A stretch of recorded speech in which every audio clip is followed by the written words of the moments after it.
하나님 아버지, 습하고 무더운 날이 계속되고 있습니다. 우리를 안전하게 또 평온케 주님의 전능하신 날개 아래 품으시고 보호하시고 지켜주시옵소서. 오늘 하루도 주님께 우리의 삶을 맡깁니다. 우리가 주님과 동행하며 살게 하옵소서. 주 예수님의 이름으로 기도하옵나이다. 아멘. 창세기 20장 1절에서 7절 말씀입니다. 아브라함이 거기서 네게부 땅으로 옮겨가 가데스와 술 사이에 거주하며 그의 아내 사라를 자기 누이라 하였으므로 그랄 왕 아비멜렉이 사람을 보내어 사라를 데려갔더니 그 밤에 하나님이 아비멜렉에게 현몽하시고 그에게 이르시되 네가 데려간 이 여인으로 말미암아 네가 죽으리니 그는 남편이 있는 여자임이라. 사람마다 강한 부분이 있는가 하면 특별히 약한 부분이 있습니다. 아브라함은 어찌 보면 강하지만 또한 약한 사람입니다. 아브라함의 신앙을 보면 조카 롯이 포로가 되었다는 소식을 들었을 때 집에 있는 사병 400명을 데리고 가서 롯을 구출해내는 용맹스러움이 있었습니다. 소돔의 멸망 소식을 듣고는 롯을 위해서 간절히 기도하기도 했습니다.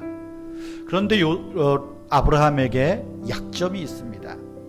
이상하게 자기 아내에 대해서는 자유롭지 못한 연약한 행동들을 여러 차례 보이고 있다는 것입니다. 아브라함이 새로운 곳으로 이주하면 늘 아마 강박관념, 컴플렉스가 있었던 것 같아요. 사라가 이뻐서 그랬는지 나이 차이가 많이 나서 그랬는지는 모르겠지만 내가 이 새로운 곳으로 갔는데 여기서 이 사람들이 어떤 사람들이 나를 아브라함 자기를 죽이고 내 아내를 빼앗아 가면 어떡하지? 이런 일종의 강박관념이 있었던 것 같습니다.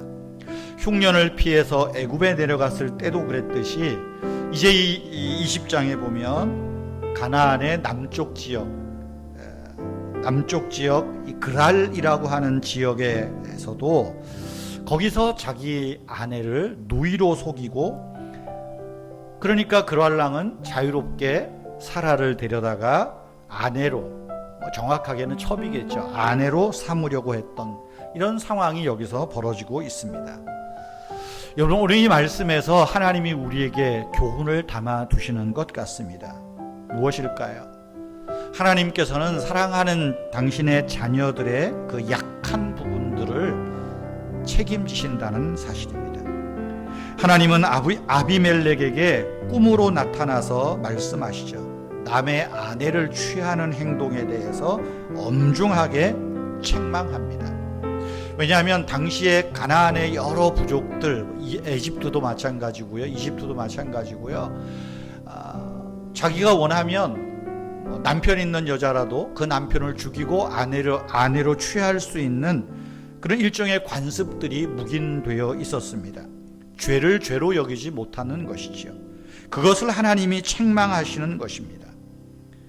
남편을 죽이고 아내를 강탈하는 행위를 죄로 인식하게 하는 거죠. 그래서 하나님이 3절에 보면 네가 이 여인으로 말미암아 죽으리니 그는 남편이 있는 여자다. 너 이 여자 건드리면 큰일 나. 그렇게 말하는 것입니다. 그걸 통해서 하나님은 아브라함을 보호하시고 아브라함의 약한 부분을 하나님이 떠안고 계신 것을 간접적으로 내비치는 겁니다. 두 번째로는 하나님은 아브라함에게 사라를 통하여 아들 이삭을 낳을 거라는 언약을 주지 않았습니까? 그 언약을 하나님이 지키시는 거예요. 어떻게? 사라를 보호하시면서 언약을 지키신다는 것입니다. 세상 사람들 눈에 비친 아브라함은 겁쟁이에다가 자기가 살기 위해서 아내를 팔아넘기는 한없이 약한 남자였습니다. 그러나 이런 사건을 통해서 그랄 왕 아비멜렉은 아브라함은 약할지 몰라도 그 뒤에 하나님, 자기들이 섬기는 신보다 훨씬 강한 신이 아브라함을 붙들고 있구나, 그것을 인식하는 거죠. 야, 저 약하게 보이는 저 아브라함이라는 친구는 우리보다 훨씬 강해. 우리가 믿는 신보다 훨씬 강한 신을 섬기고 있어. 그것을 아비멜렉이 인식하게 되었다는 겁니다. 이 일련의 사건들은 뭡니까? 하나님이 아브라함이 그렇게 약한 존재임에도 불구하고 지금 아브라함을 지키시고 보호하시고 사라를 통하여 주실 하나님의 언약을 이루어가기 위하여 사라를 지키고 있다는 이 사실들을 보여줍니다. 성도 여러분, 우리는 우리에게 어떤 어려움이 생기면 늘 최악의 경우를 먼저 생각합니다. 어려운 일이 생기면 긍정적인 것보다는 부정적으로 생각을 합니다. 그런데 그렇게 하면 어떻습니까? 두려움이 점점 더 커져서 최악의 상황은 더 악화될 뿐입니다. 아브라함이 최악의 경우를 생각해서 내린 결론이 뭡니까? 자기 아내를 누이로 속이고 자기 아내가 참 이상한 일을 당할 그런 위기에 내몰리지 않습니까? 성도 여러분, 여러분 지금 어떤 상황들이 어렵습니까? 힘든 일들이 있습니까? 상황이 나아지지 않고 점점 더 어려워진다면 최악의 경우를 생각하지 마십시오. 조용히 기도하면서 하나님이 이 안 좋은 사건의 상황에 간섭해 주시기를 기다리는 자세가 필요합니다. 기다리십시오. 너는 잠잠히 하나님을 바라보라. 너는 기다리라.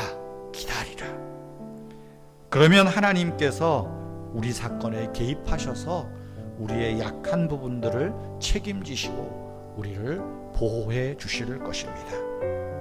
기도하겠습니다.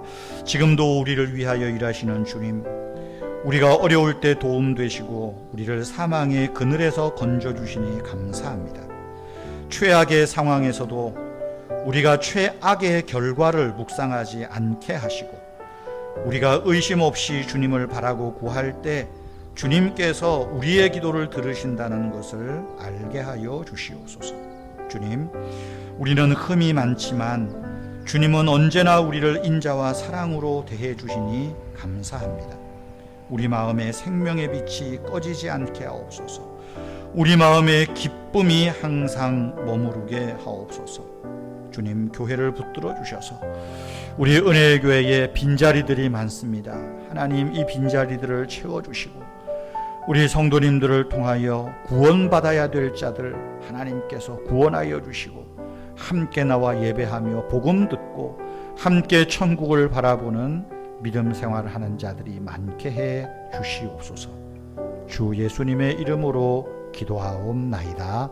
아멘. 여러분의 약함 또 여러분의 어려운 상황을 위하여 하나님의 간섭하심, 하나님의 개입하심을 위해서 잠시 더 기도하시기를 바랍니다.